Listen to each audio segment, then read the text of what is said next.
Alright, so I'm not gonna overreact and call this a Pokemon killer, but this game definitely has some potential. Yo, what's going on, everybody? Welcome to the channel. Today I'll be sharing my initial thoughts and impressions on the brand new early access game by Pocket Pair, Palworld. Now, Palworld has taken the internet by storm. I've seen a lot over the past few days about this game, and it looks like Pokemon guns at face value, but it is a lot more than that. Can this game succeed where others have failed to, many games have been given the title Pokemon killer, but let's see what this is actually about, and let's find out if this can live up to the hype. Before we even discuss the gameplay you're seeing, I want to give a little background info on the game. At the time you're watching this video, Palworld is currently available in early access on Steam, and it can be purchased for $30, but as a 10% sale, so you can get it around 28 bucks after tax. But if you have Xbox Gamepass, you can download the game right now through the subscription service, and it's playable on cloud, console, and PC.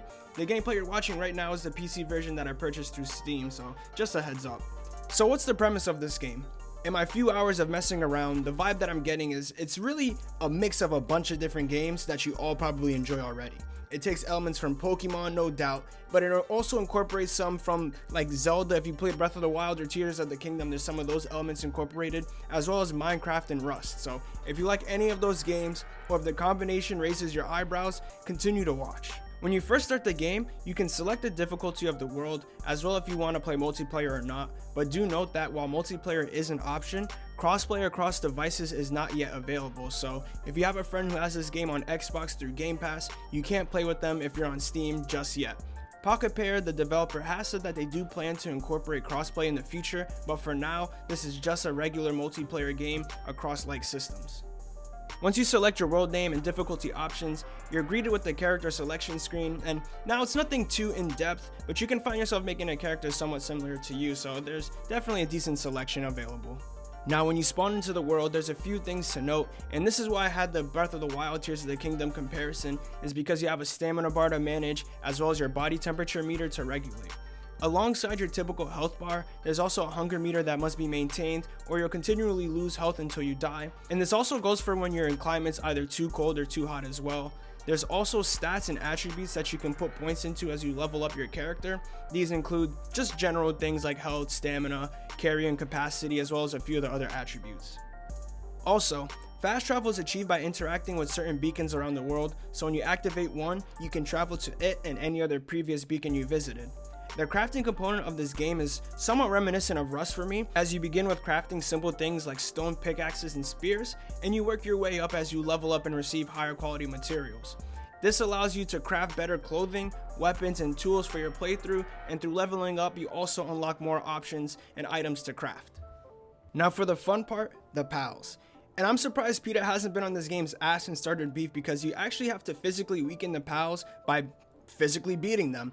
And now I'm starting off with sticks and shooting arrows at them, but eventually this will evolve and you'll be able to shoot guns at them. But don't sleep, because they also fight back, so keep that in mind. Your pals can also help you weaken other pals, and to capture them, you craft a Pokeball in this game, the Pal Sphere. And you can find some of these just randomly in the open world, so that's good. When you're capturing pals, you're also able to see the chance that you can complete the capture, so you'll know if you need to weaken them a little bit more or not. Keep in mind though, when you knock them out, they will remain in the overworld, but once their health meter is depleted, you can no longer capture them. But they will drop items that can be crafted into materials or food that you can cook and eat. The pals themselves are well designed and animated very good. They have a lot of life to them, and I do feel inclined to capture them all.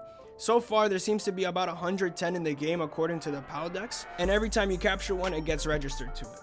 If you manage to capture a higher level pal, you'll be allowed to use it, but keep in mind, they will be capped off and not at their full potential until you reach a certain level yourself.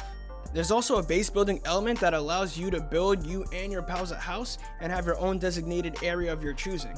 When you settle down, you can put your pals to work, and they'll go and forage for resources and place them in crates that you can craft, and they'll also help you speed along the process of your crafting. So while this is just my early impressions of the game, I haven't been able to progress far enough to get any weapons, but combat wise, it will definitely add to the enjoyment of it. There are also AI enemies around the world that will shoot at you, so keep that in mind, but overall, there's a lot for me to look forward to in terms of that aspect. Graphically, the game looks amazing. The stylized graphics and character models look good they look good in my opinion, but for a game in early access, I've actually had no performance issues or crashes in my 2+ hours of playing. Now, I can't speak to the Xbox version, but so far on PC, it's been running really well. I have it running max settings with no DLSS, and I'm reaching 120 FPS, capped of course, with no issues on my older rig, and my rig specifically right now is a i9 9900K with the 3080. Now personally, I'm a big Pokemon fan. I play the games a lot and there's no doubt there's a comparison between the two, but obviously this game has other elements incorporated into it that gives it its own special twist. I think there's a lot of potential here. Now I'll mention this game again is in early access, so this is not even the final product yet, but I do believe this game will continue to grow and foster a fan base. Currently, there are over 300k people playing right now, and it reached almost as high as 400k earlier, so there's definitely a lot of hype surrounding this game. It's just now up to the developers to ensure that it remains like that, because they have the people playing and they sure have my attention. Early access games are typically hit or miss, but this game has some true potential. And now, speaking as a Pokemon fan again, I'm mentioning this because this is going to be the main comparison that you see, and it's also good for Pokemon to have some real competition, and Pocket Pair seems like they might have a true gem on their hands. If you want to wait until the game is out of early access, if you're purchasing this on Steam, that definitely makes sense, but when it comes to early access games, who knows how long it will be in that state for. There's no harm in trying this game on Gamepass, and if you don't have Gamepass already, I'll be leaving a free code for whoever makes it to the end of this video first. I'll leave it in the description, so hey, lucky you. But in my opinion, this game is very well polished so far. But that's gonna wrap up this video, everyone. I hope you enjoyed. If you did, please be sure to leave a like and subscribe for more gaming content like this. On the channel, I'll be covering all things gaming and sharing, my thoughts on new releases or accessories to whatever I just find interesting. So there's a lot more to look forward to. So hope you all have a fantastic day. Peace.